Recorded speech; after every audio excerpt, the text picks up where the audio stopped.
40 years, Pier 21 has welcomed newcomers to Canada, people from many different countries and from all walks of life.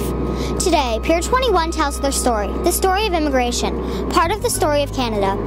Pier 21 stands today as a thank you to the many immigrants who helped build this great country of ours. I'm so excited. We're leaving for Canada today. For many, it was the most important trip of their lives, and many would grow up sharing their stories of shipboard life with family and new friends.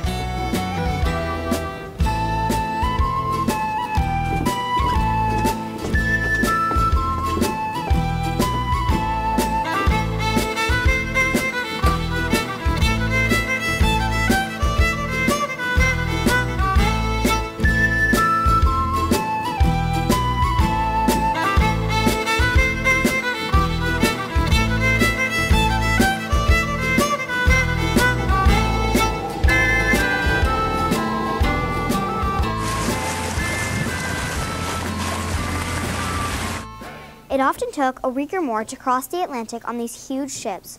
New immigrants would settle themselves in for the long voyage ahead. They passed the time by strolling on deck, reading, writing, and many found themselves battling seasickness. I can't believe how beautiful the ocean is.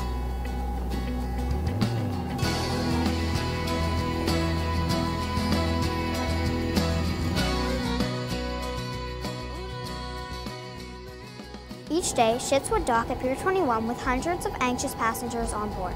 Upon arrival in Halifax, new immigrants gathered up their hand baggage and walked along the gangplank from ship to the dock. It was said many passengers even kissed the ground when they arrived, and the Welcome to Canada sign brought many passengers to tears. Heavy baggage was unloaded and inspected while medical staff performed examinations to look for serious diseases or health concerns. Stiff wooden benches welcomed the tired travelers who were anxiously waiting for their names to be called.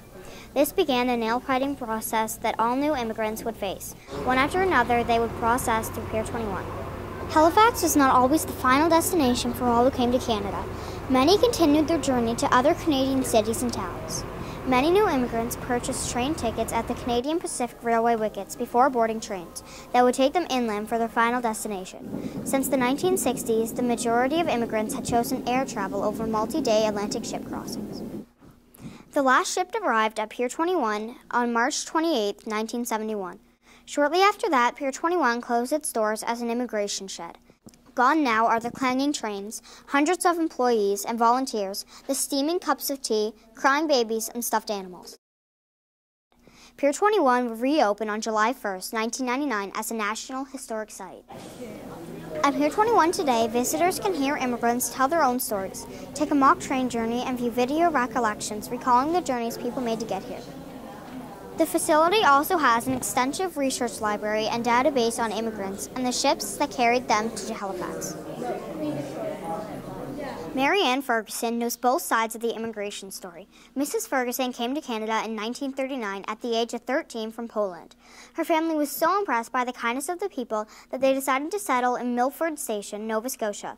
Mrs. Ferguson is a volunteer at Pier 21 and shares her story and the stories of others who pass through Pier 21 with visitors. I wonder, will I feel out of place? Will I have any friends? I wonder what Canada will be like. 2009年6月 Every day, people 16 from countries 日， around the 我 world 今天 make 去加 Canada 拿 their new 大。 home. In recent years, newcomers to Canada have permanently come from Middle East and Asia. Many have been driven from their own countries or have been pulled towards Canada by what they hope to find here.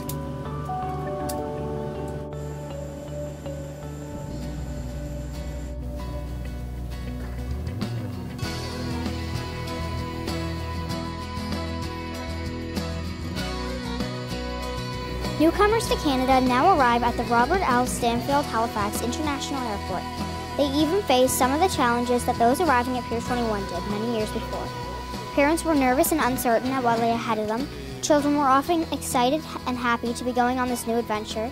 But one thing's for sure, they are happy to be in their new country and starting a new life. Canada is like our classroom. Students from many languages, customs, faith, and colors make our school a vibrant multicultural community, much like our country. This is truly the story of Canada's people.